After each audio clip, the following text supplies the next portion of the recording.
Corona के खिलाफ देश आज फिर एक बहुत बड़ी लड़ाई लड़ रहा है।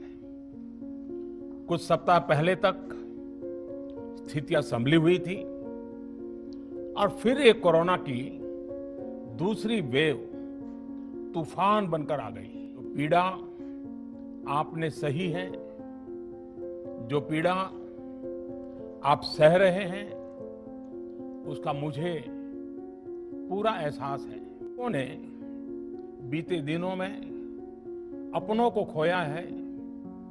मैं सभी देशवासियों की तरफ से उनके प्रति संवेदनाएं व्यक्त करता हूं। परिवार के एक सदस्य के रूप में मैं आपके दुख में शामिल हूं।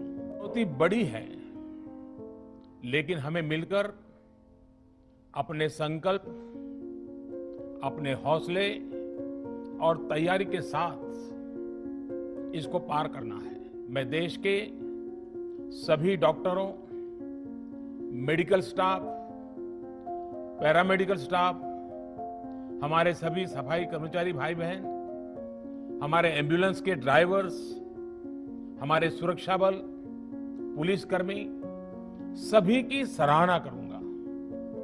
आपने कोरोना की पहली वेव में भी अपना जीवन दांव पर लगाकर लोगों को बचाया। बीते कुछ दिनों में जो फैसले लिए गए हैं, जो कदम उठाए गए हैं, वो स्थिति को तेजी से सुधारेंगे। केंद्र सरकार, राज्य सरकारें, प्राइवेट सेक्टर, सभी की पूरी कोशिश है कि हर जरूरतमंद को ऑक्सीजन मिले। ऑक्सीजन प्रोडक्शन और सप्लाई को बढ़ाने के लिए भी कई स्तरों पर उपाय किए जा रहे हैं। हम सौभाग्यशाली हैं कि हमारे देश के पास इतना बड़ा मजबूत फार्मा सेक्टर है जो बहुत अच्छी और तेजी से दवाइयां बनाता है। इसके साथ ही अस्पतालों में बेड की संख्या को बढ़ाने का भी काम तेजी से चल रहा है। भारत की कोल्ड चेन व्यवस्था के अनुकूल वैक्सीन हमारे पास है।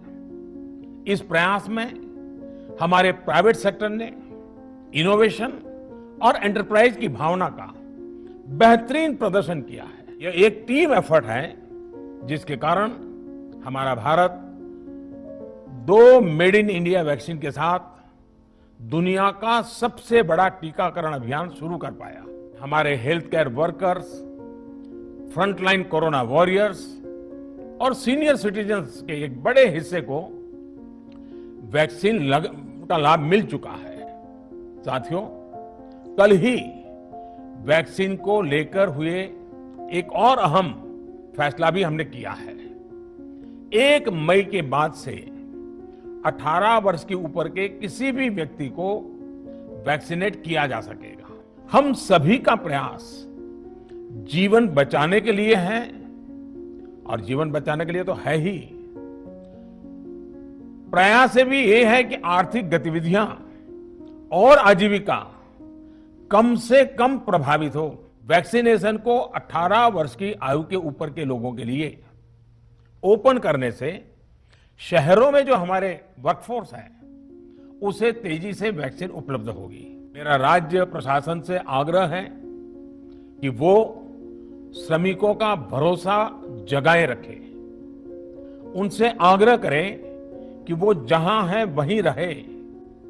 राज्यों द्वारा दिया गया ये भरोसा उनकी बहुत मदद करेगा कि वो जिस शहर में हैं वहीं पर अगले कुछ दिनों में वैक्सीन भी लगेगी और उनका काम भी बंद नहीं होगा। साथियों, पिछली बार जो परिस्थितियां थी वो अभी से काफी भिन्न थी।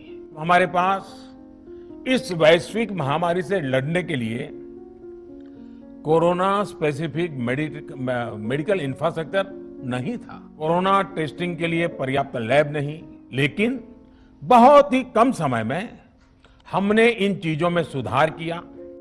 आज हमारे डॉक्टरों ने कोरोना के इलाज की बहुत ही अच्छी एक्सपर्टीज हासिल कर ली है।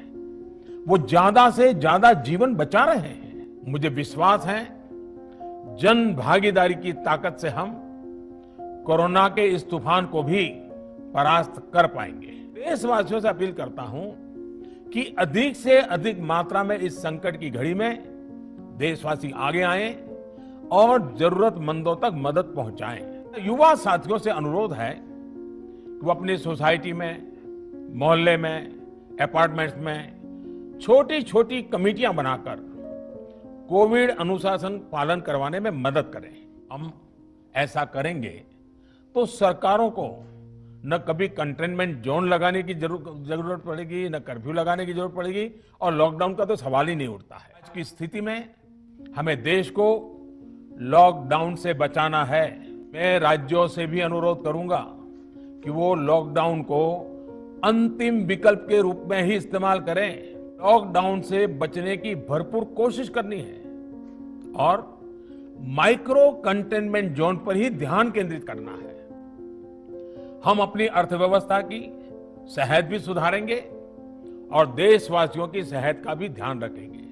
आप सभी स्वस्थ रहें, आपका परिवार सब स्वस्थ रहें, इसी कामना के साथ मैं अपनी बात समाप्त करता हूं। आपका बहुत बहुत धन्यवाद।